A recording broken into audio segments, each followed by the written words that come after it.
This is Cerebral Cinema. Movies of the mind.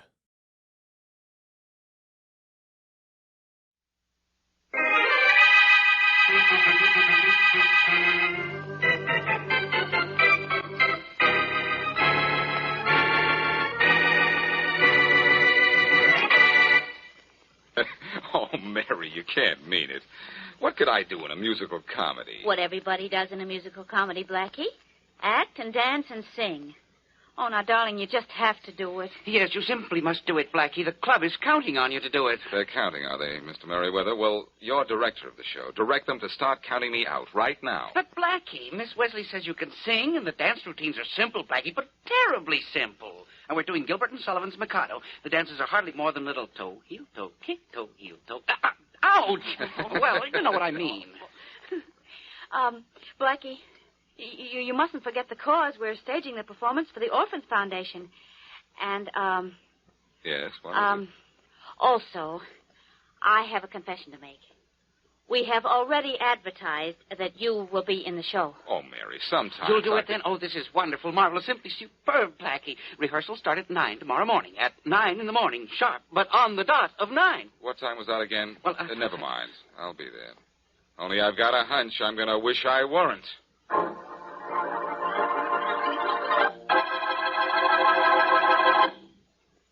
And now back to Dick Calmer as Boston Blackie.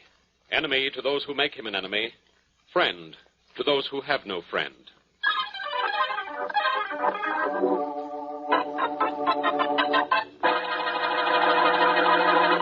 Whose deal is it, Arnold? I think it's Rogers. Yeah, it's mine, Lester.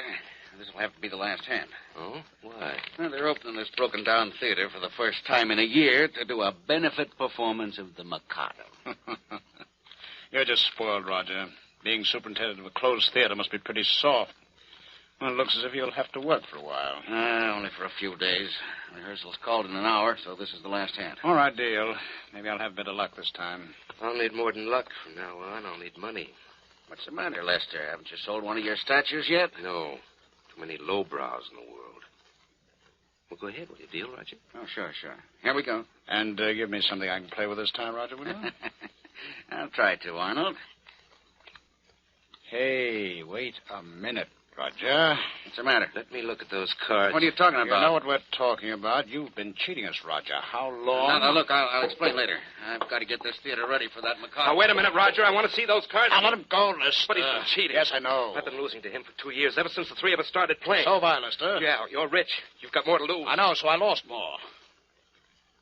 You know, I never thought a lifelong friend would do this to me. And I never thought I could be tempted to do what I'm thinking to a lifelong friend.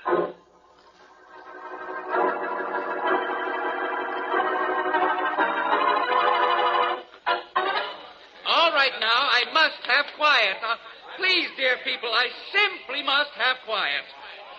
Now, this is a dress rehearsal, not a garden party. And I insist on having your strictest attention at all times. Now, places, everybody, places. We'll run through the Wandering Minstrel number right now. Miss Wesley! Oh, Miss Wesley! Oh, yes, Mr. Merriweather. Now, where is Boston Blackie? I must have Boston Blackie on stage, please. He's right here trying to get backstage and stay there. Go on out, Blackie. Now, please, Blackie, you're holding up the rehearsal. We simply must get on with the rehearsal. All right, Mr. Merriweather. Let's get the rehearsal over with so I can take off these tights. Do I have to wear these tights? Of course, the costume is as much a part of the role of Nanky Poo as the role itself. All right, now, places, everybody. The Wandering Minstrel number. Ready at the piano? That's enough. Now, all right, Blackie, you know what you're to do while you're singing? Sure, practice ducking and weaving so I won't get hit too often during the performance. Oh, now, that's enough, please. That's enough frivolity for now. Now, you're to walk up those stairs past that open trunk at the landing there and around the balcony as you sing. Uh-huh. Now, here we go, everybody, and no matter what happens, keep the performance going. The most important thing is to keep up the performance. Keep up the performance. What about these tights? Ready, everyone? Splendid. Here we go. Music, please. All right, now, Blackie. Remember, you go up the steps as you sing. The theater is packed with an enraptured audience. Sing. A wandering minstrel I, a thing of shreds and patches, of ballad songs and snatches, and dreamy love. slug is long through Hey! Blackie! I said to go straight through the scene, and I meant straight through the scene. I know, but you see... Nothing must interfere with the rehearsals. Now, you're at the top of the stairs. Now continue past the trunk and go on with the song. But, Mr. Merriweather, no I just... excuses. Simply no excuses. Go on with the song. All right. You at the piano, pick up from the beginning.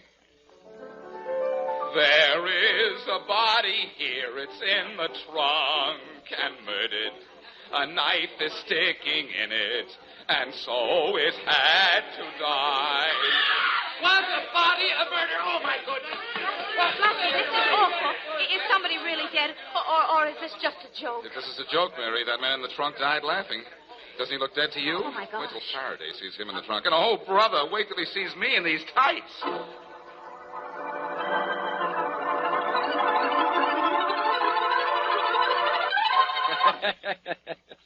Sure, I'm here on a murder case. But you in tights, Blackie. I can't stop laughing. You ought to see yourself. Boston Blackie in tights. Who are you supposed to be? Me? I'm Nanki Pooh. Yeah. Nanki who? Pooh. And as Mr. Merriweather would say, Pooh to you. Merriweather? Who's Merriweather? Our beloved director. Wait till you see him. Oh, that was Merriweather. The little fellow who kept screaming, "The show must go on." Well, that's him. Look, he's the boss. I've got to... Inspector. Yeah, Rollins? Those are the things we found on the dead man, Inspector. We just identified the body. Yeah? Whose is it? It's a man named Roger Knowlton. He's superintendent of this building. His wife identified the body. His wife, huh? Where's she? In her apartment. Down these steps, backstage toward the front. Thanks. I'll have a talk with her later. Let's see what you found on Knowlton's body. Put that in here on the table, huh? Yes, sir. Here you are. It's papers, coins, playing cards, and a lot of junk. Wonder why anyone would kill a theater superintendent. It's a funny thing to find in a man's pockets. A deck of playing cards. Let me look at those. Well... What do you mean, well? Well, for one thing, I can tell you that the reason Knowlton was a marked man is that these are marked cards.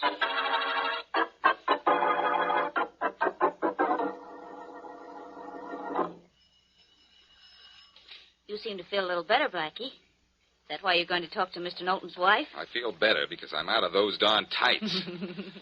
But I want to talk to Knowlton's wife because of that deck of cards Rollins found in her late husband's pockets. Why? What was it? Uh-oh. Mrs. Knowlton? Yes. I'm Boston Blackie. Could I speak to you for a moment? Yes, if you'd like. Yes, I know. It's your husband's death I want to speak to you about. Oh, I see. Then come in, of course. Thanks. Oh, Mrs. Knowlton, this is Miss Wesley. How do you do? How do you do? Well, come in and sit down, both of you. Thank you. I'll close the door, Blackie. All right. Oh, look what I've done. I tore the sleeve of my dress. Oh, That's a shame. Oh, I'm so sorry. I should have warned you about that nail on the door. I'll be glad to mend your dress for you. Oh, no, thank you. I'm afraid anyway, even mended the tear will show. Oh, no, it won't, really. Look, see here on my dress, a tear is mended and it scarcely shows. Why, you sew beautifully, Mrs. Knowlton. Doesn't she, Blackie? Yeah, she does. Mrs. Knowlton, the police found a deck of playing cards in your husband's pocket. Marked cards. Marked?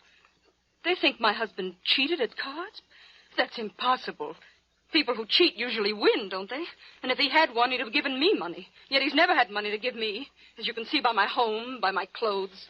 Then perhaps the cards weren't his. Perhaps he was being cheated, Mrs. Knowlton. Do you know with whom he played? Yes, I do. 2 men. Arnold Grimes and Lester Boswell. But I don't think either one of them would cheat my husband. They were his close friends. They were? Well, maybe one of his close friends got near enough to him to put a knife in his back.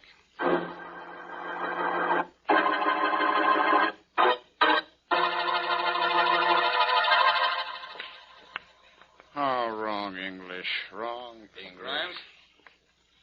Arnold Grimes? Yes? What are you doing in this club? You're not a member. I'm Boston Blackie, Mr. Grimes. Sorry to have to interrupt your billiard game, but I'd like to talk to you. What about... Now, there's a billiard shot I've been trying to make for 6 years. Know anything about 3-cushion billiards, Blackie? Not much, but I know a lot about murder. Did you know Roger Knowlton was dead? Yes. Now, if I give the ball that kind of How'd English... you know How'd I know what? that Knowlton was dead? Heard it on the radio. You ever seen a shot made? Once. How well did you know Knowlton? What business is that of yours? Look, can you make this shot? I can try. And I can also try to find out how well you knew Knowlton. I'll go ahead. Here's a cue. Let's see you make the shot. All right. You played cards with Knowlton. Did you know Knowlton cheated? Sure. Let's see you make the shot, will you? I didn't say I'd make it. I said I'd try. You knew Knowlton cheated, and still you played with him. Why not? No law says I can't be cheated if I want to be. Well, can you make that 3-cushion shot? Maybe, if I do it like this. Huh. You even made it look easy. It was. If Knowlton cheated you, why did you play cards with him? Because I could afford to lose. I'm rich, you see. He was broke. And he wouldn't let me lend him a dime. Give me a chance to help him. Say, show me again how you made that shot, will you? Sorry, Grimes, I haven't time. The next shot I make won't be at a billiard ball. It'll be at Lester Boswell, the third member of your card-playing trio.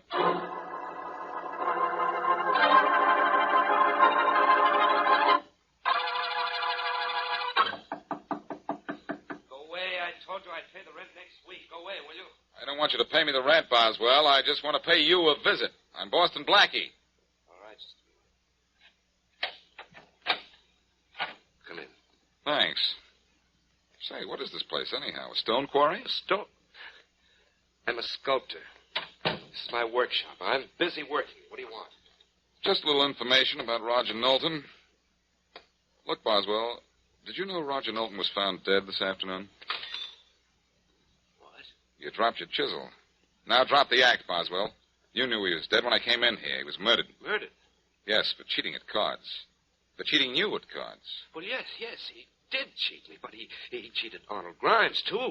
Grimes had as much reason as I to kill him. Oh, no. Grimes had less reason because he has more money. You're handy with a chisel, Boswell. Maybe you were just as handy with a knife. And maybe your fondness for marble prompted you to leave Knowlton stone dead.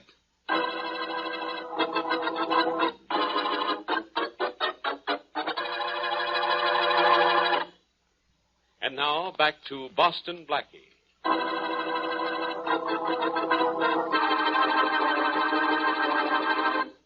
While rehearsing for a benefit performance of The Mikado, Blackie finds Roger Knowlton knifed to death in an open trunk.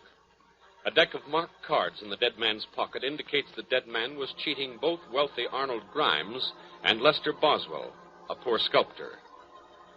As we return to our story, Arnold Grimes, who allegedly lost money purposely to the dead man, comes to see Knowlton's widow.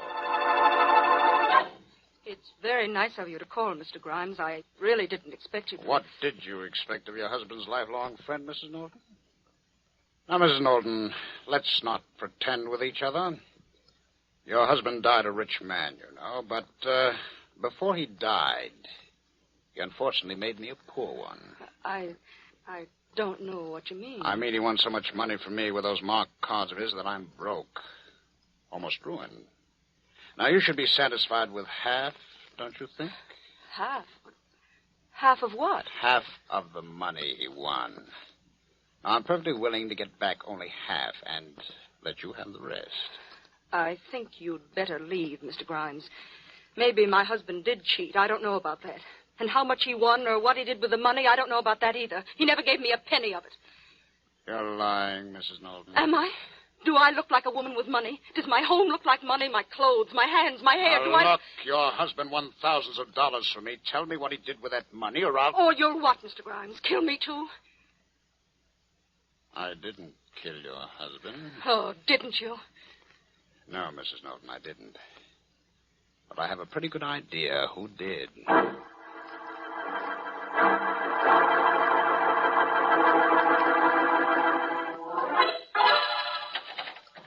This is Grimes, Arnold Grimes. Open the door, Lester, will you? All right. The door's open. What do you want, Grimes? I want to talk to you. About what? You know very well about what. Some other time. Right now, I'm busy. Oh, come, Lester. Put down that hammer and chisel and quit making those stupid shapes out of that rock. You pig. You murderer. You're the murderer. You dare to accuse me? I could kill you for that. Put down that chisel, Lester. Won't do the job on me that a knife did on Norton. I said put it down. Oh, you're breaking my arm. I'll snap your arm in two if you don't drop that chisel. All right, all right. There. Now, are you satisfied? No. No, Lester, I want to know what you did with the money you took from Norton after you killed him. I'm sorry I dropped that chisel. I'm sorry you did, too. I could kill you now and claim self-defense. Don't you come near me. No. I'm getting near enough to get my hands on you. No, you won't. Put down that statue, Lester. Sure, I'll put it down like this. You don't throw as fast as I can move, Lester. Don't try that again. You might have killed me. Don't give me any ideas about killing. Because it wasn't Knowlton I've always hated. It's you.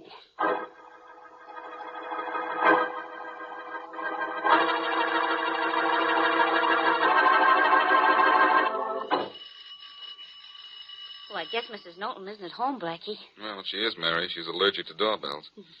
I'll try once more. Oh, why? We tried for 5 minutes. Let's go. Mrs. Knowlton can't tell us anything anyway. No, I suppose not. Well, come on, we'll go. Hey, what's this in the trash can? Looks like a rag. An expertly patched rag, Mary, that yesterday was Mrs. Knowlton's dress. Well, what about it? Looks as if it needs throwing out. Look at that tear on the side of it. That's a new rip. Yes, and the dress in this trash can gives me a new angle on this case. Where's the telephone? Oh, there's one right over there on the wall by those steps leading to the stage. Good, come on. I'm calling Faraday. What for? I'll tell you at the same time I tell Faraday. Eavesdrop and learn. Oh, goody. I've done some of my best learning that way. I've taught some of my best lessons that way. Blackie, does that dress in the trash can really mean this much to you? It means I have Knowlton's killer. Isn't that a lot? Oh. Faraday speaking. Inspector, this is Blackie. I have Roger Knowlton's killer. Well, stop wasting my time, Blackie. Goodbye. Instead of goodbye, be a good boy and listen to me a minute. All right. 1 minute, that's all. Faraday, arrest Mrs. Knowlton for killing her husband. I have found her dress in the trash can. A dress in the trash can? Well, what does that prove? Proves plenty, Faraday. It's a dress with a small tear in it that's going to rip this case wide open. Yeah? How? I'll tell you how. It's little things like a lost button, a paperclip, a speck of dust that spoil the most carefully worked-out murder plots in the world. This torn dress is another killer's little innocent mistake. What's a mistake about it? The dress was torn. Maybe it had to be thrown out. Oh, no, Faraday. Mrs. Knowlton has been mending and patching her torn and worn-out clothing all her life. Why? Because she had to. She seldom had money enough for new clothes. The dress I found in the trash can wasn't badly torn. But she threw it out. Why? All right. Why? Because all of a sudden she has money. Her husband's money, the money she killed him for. Faraday, she suddenly gave up the habit of a lifetime, and only because she suddenly had no reason to keep it up. Hey, this is beginning to make sense at that. Well, you'd better make time and get down here. Mrs. Knowlton's not here, but she'll be back. I'll be down in 10 minutes. Make it 5.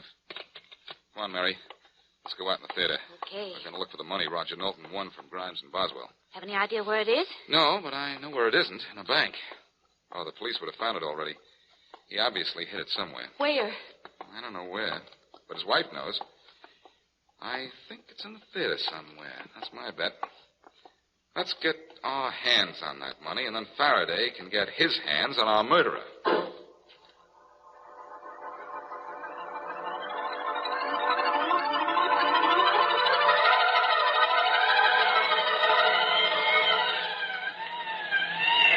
There's the theater, boys. Pull up in front of the place. Right, Inspector. Rollins, you take a squad of men around to the back. I'll go in the front way here. Yes, sir. Come on, men. Hey, where'd those shots come from? Inside the theater, Inspector. I think they did, too. Get around back on the double, Rollins. I'll block this exit. Right, let's go, fellas. Hey, what's going on in here? Faraday, is that you? Yeah. Who's that, Blackie? Yes. What's it so dark in here for? Somebody turned out the lights. Well, what's the idea of the target practice in the dark? Hey, what's the idea of shooting at me, Blackie? Turn off that flashlight, Faraday. I'm not shooting at you. Arnold Grimes is. Arnold Grimes? Well, what's he shooting? Turn off that light. Turn it off. All right, it's off. Who screamed? Mary did. I told her to duck down behind a row of seats and keep quiet. And you better keep quiet, too, or keep moving around. I'm all right. Don't worry about me. Okay, but what's this all about? Where are you, Blackie? Over here. Oh, wow. That was close. Well, what's Grimes shooting at you for? Mary and I were looking for the money Mrs. Knowlton stashed when we saw Grimes across the theater doing the same thing. I yelled to him, and he ran up on the stage. Then the lights went out, and he started shooting. Aha. And you thought it was Mrs. Knowlton who killed her husband, huh? Well, I'll admit this. Wow. Gee, that was close. Throws my theory haywire, but I can't be right all the time. Boy, is this a laugh. You send me on a chase for Mrs. Knowlton and run right into the real killer. Blackie, you're not so smart. You're just a... Yipe! I'm not so smart. You're not going to be even alive if you don't keep moving. Oh, no? I'm waiting for a chance to get a good look at the flash of Grimes' gun. Then I'm going to let him have a shot or two from mine. I saw it that time. Here goes. Hear that? I got him, Blackie. Hey, Inspector! Yeah, Rollins? I found the light switch. Well, turn it on. Oh, it's good to be able to see again. And look up there on that stage. I got Grimes, all right. See the body? Nice shooting, Inspector. Come on. Let's go see if he's still alive. All right. Blackie, may I get up off the floor now? Yes, it's safe, Mary. Come on. Ooh. Thank goodness. Yeah, it's safe, Miss Wesley. Thanks to me, our pal Blackie didn't even have the right killer. But I got him. So it was Mrs. Knowlton, was it, Blackie? Well, that's what I thought till I saw Grimes. The lights went out and the shooting started. Up these steps here, Mary. Watch out. Right. Well, Blackie, looks as if I've... Hey, this isn't Grimes. Look, it's a woman. There's a gun in her hand. It's Mrs. Knowlton. But it was Mr. Grimes who ran away from us. Maybe, but it was Mrs. Knowlton who did the shooting. If Grimes was here, he won't get far. I've got men at every exit. Hey, Blackie, this woman's alive. And maybe she'll talk. No. But, Blackie, if it wasn't Mr. Grimes who shot at us, where is he? I don't know, Mary. He must have ducked out at the theater. Never mind Grimes. All right, Mrs. Knowlton. You killed your husband, didn't you? You might as well tell us, Mrs. Knowlton. We know the truth already. Do you?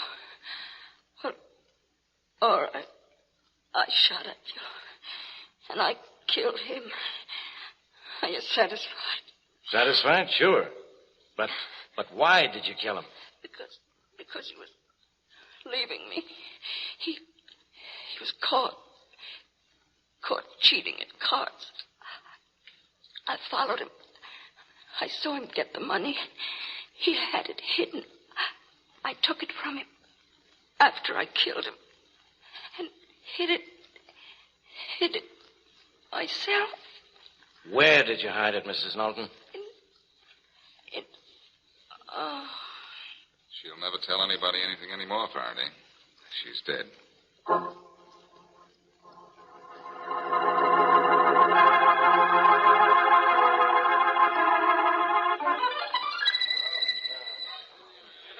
Blackie, please come up to the stage. We simply must get on with the rehearsal. Sure, Merriweather, but we simply must find the money that Mrs. Knowlton hid in this theater, too. Blackie, I was just thinking of something.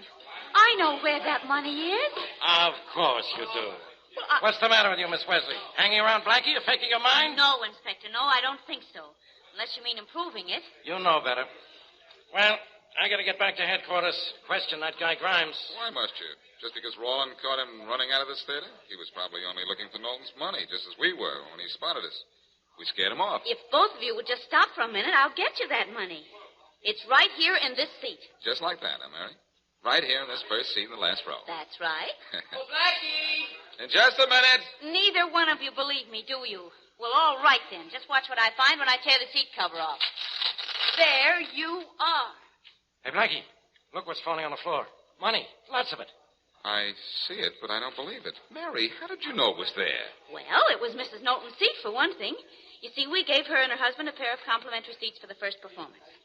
And then while we were standing here, I happened to see that the cover on this seat had been ripped and very neatly sewed up again. Of course that's where Mrs. Knowlton would hide the money. Her own seat in the theater was the safest place. Only she would be sitting on it. Now, Blackie, please, we simply can't wait any longer. Okay, Merriweather, I'm coming. Nice work, Mary. Thank you. See that you do as well with your song. And look as good in those tights. And keep out of trouble, Blackie. I've been in trouble before, Mary, but this time I'm really going to be in a tights spot.